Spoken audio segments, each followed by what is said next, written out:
Hello and welcome. This is Danger Canadian Content Productions and we're live and direct from the Factory Girl Gastro Pub here in the Danforth.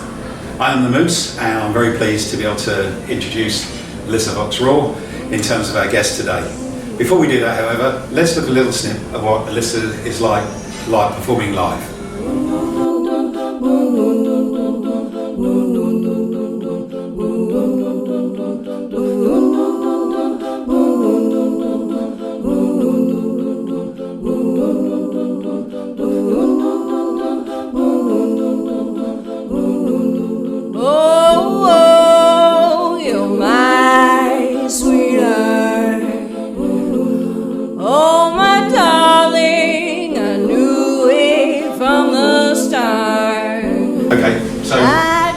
Alissa, how would you describe your music or your style?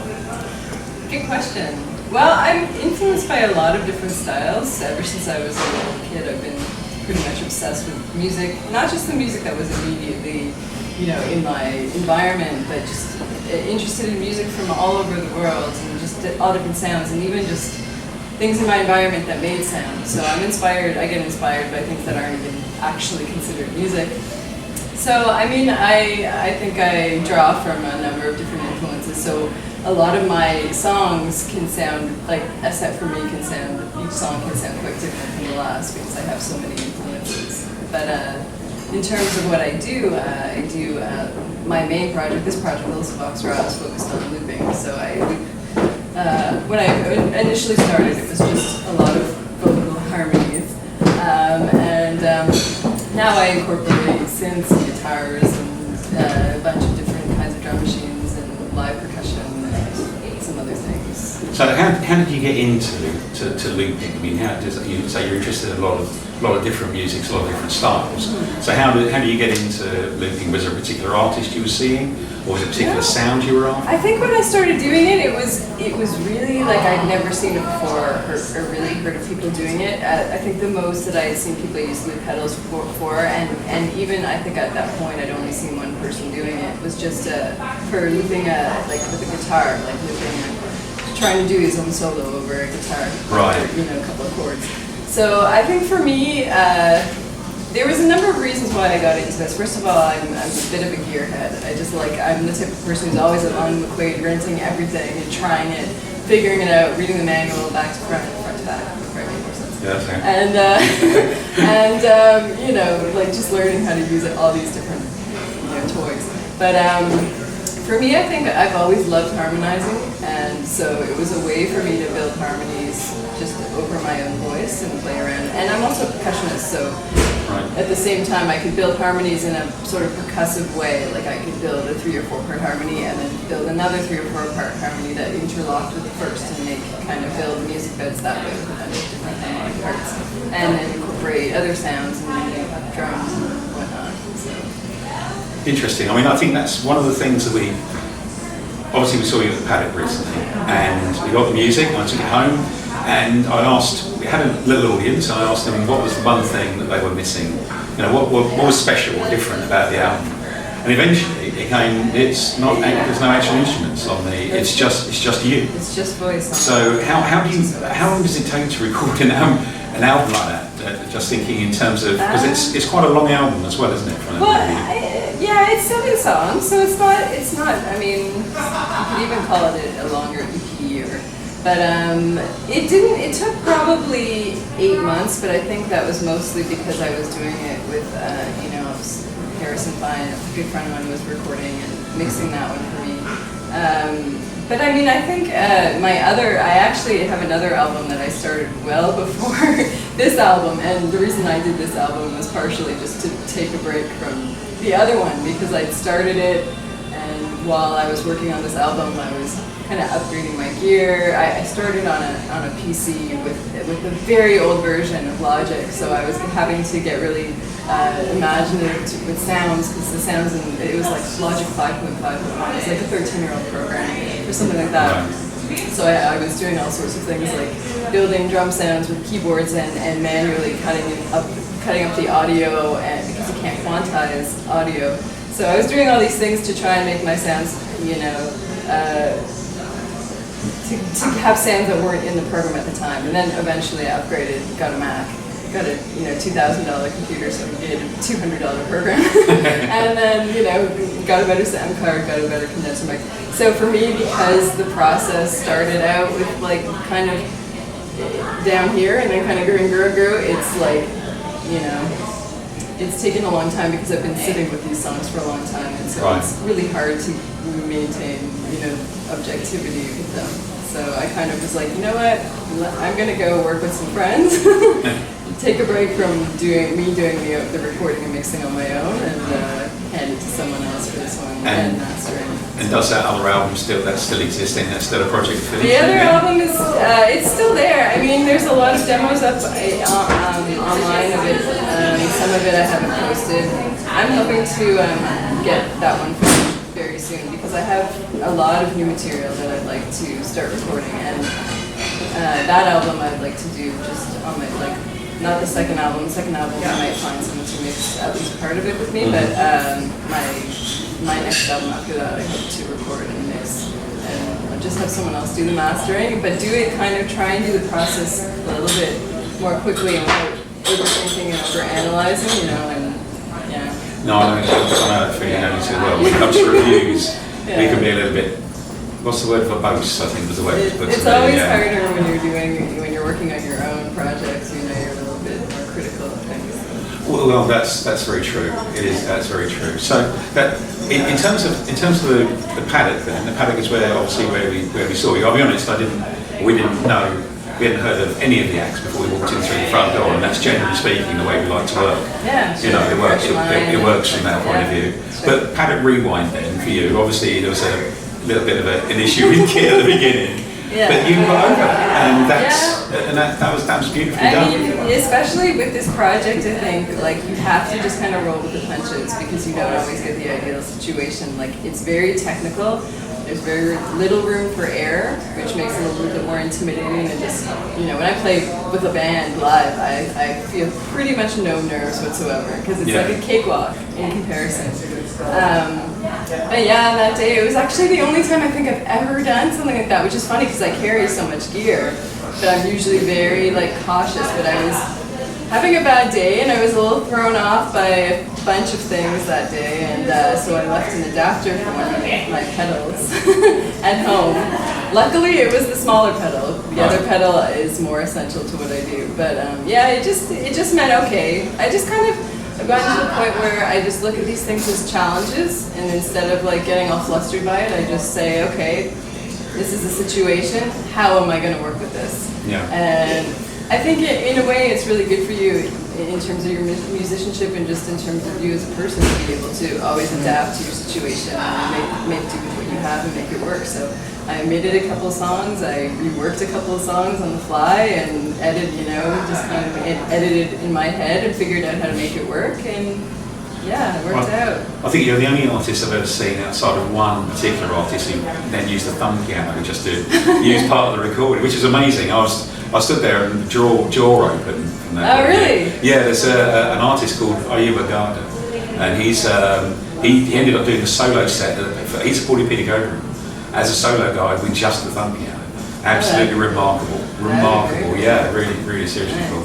But it was again, it was just bringing those elements into it though. What was an interesting audience, a sort of a 50-50 audience, I like to call it. 50% is the music, and then 50% occupied elsewhere. Well, it happened to be the night of someone's 30th birthday party. So I think that a lot of that crowd was there for the birthday party and just wanting to drink and chat with their friends and stuff like that. But nonetheless, it was a really nice crowd. I thought so. Yeah, I thought so. I thought it really worked. Yeah. I mean, in terms of the recreation, because lots of people struggle with the recreation from studio to live, and obviously you had that adaptation as well. So is it easy to recreate what you were doing live? Is it not easy, but for some people it's almost impossible without additional what are they? I know what you mean. Yeah. Multi-tracking different That's stuff. right. Yeah. For me, they actually started out a lot of the vocal material that I have started out as recordings. wouldn't disagree with that. So, new material. You say you've got new material to record as well. You've got lots. So as well as another album in build, you've got more material. Is that solo, or would that be with a band, or? The album that I have already in the works. Some of it I have done with bands, like when I've played some of the some festivals. Sometimes I'll recruit other people to play and do a full band. Some of the songs will be with looping still and a full band, which is a little trickier. And then some of them there's no loop station involved. It's just me and a band. And a lot of that stuff is more kind of like indie garage rock kind of stuff, which I really love to do. The new stuff that I'm performing now, there's a lot more. It's a lot more like electronic based.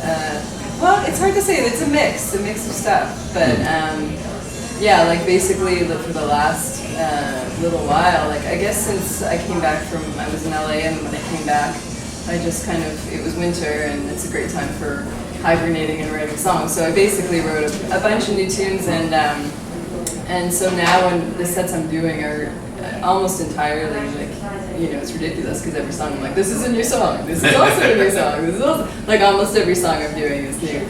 So which is nice, like it's nice to kind of change things up, and stuff like that. So and then of course I have like tons of stuff still that I haven't recorded at all, from the past. I have lots of music, so I'm excited to keep making all of it. So when you're playing with a band, what do you play when you're with the band? When I'm with the band, well, sometimes I still do the looping. Sometimes I loop my voice and usually, thus far, I think I've looped my voice and sometimes play guitar as well. Or sometimes it's just my voice, or sometimes I'm just singing, or sometimes I'll probably in the future play the synth parts as well, I think. Right. Yeah. Okay. That's cool. So obviously with new material comes new pressure of getting out to play in front of people like the Paddock. So what does a tour look like for you? I know you played again last weekend, didn't you? I think. Last weekend, no. I'm playing a bunch of shows. I have a bunch of shows coming up this week, next week, and a bunch of May. Are they local, or are you going further afield? No, I'm probably going to stay, well, I haven't 100% decided if I'm going to go anywhere this summer, but I know that I'm probably heading back to the States in the fall, which will be very expensive too, so I'm trying to stay kind of put for the time being, and save some money and enjoy the best time for me in Toronto, which is the summer. Oh, okay, fine, yeah, fair enough. Yes, I agree with that. Yeah. No problem with that. Okay, fantastic. Thank you very much indeed. Now we've entered the speed round of doom, or the piece of randomness that we have here. No, I wouldn't be afraid. If any of these, but they are random, so I will tell you that now. All right. Okay. Which pizza would most clearly describe your personality? I'm just going to say black olive with mushroom just because it's my favorite. Excellent. Okay. There's got to be some reason for that. So. This one is going to be a little bit contentious, so feel free to pass. There have been a number of celebrities, sadly music artists who've passed away this year so far. But if you had to choose which musical celebrity died next, would it be Van Morrison, Johnny Rotten, Kanye West, Bob Dylan, or Neil Young? That's a horrible thing to have to answer. I will say that. No, I don't want to say anything mean about anyone. Okay, well, fair enough. I'll say that some of those people I would be sad to see. You would be sad to see. I would be more sad to see go. That's all I'm going to say. Okay, beautiful. We actually, in a previous interview, we just asked the question, who would you like to see die? And someone just blurted out the name of a band. I thought that was rather blunt, but there you go. That was actually very funny, not blunt, it was just very honest. Yeah. So, this is a bit of a strange one, but would you choose one horse-sized duck or 100 duck-sized horses? Depends what I need it for. I would say one horse-sized duck. What, horse-sized duck? Yeah. Maybe to help me carry my gear around. Like it. Okay, we got told off you called it a guilty listening pleasure. So now say, what is your non-guilty listening pleasure? Oh man, that's a huge question. I don't know. For some reason, I have Alice Coltrane in my head, so I'm going to say that. Fair enough. I don't know why. It was just the first name that came into my head. And then, who would you like to share a stage with, living or dead?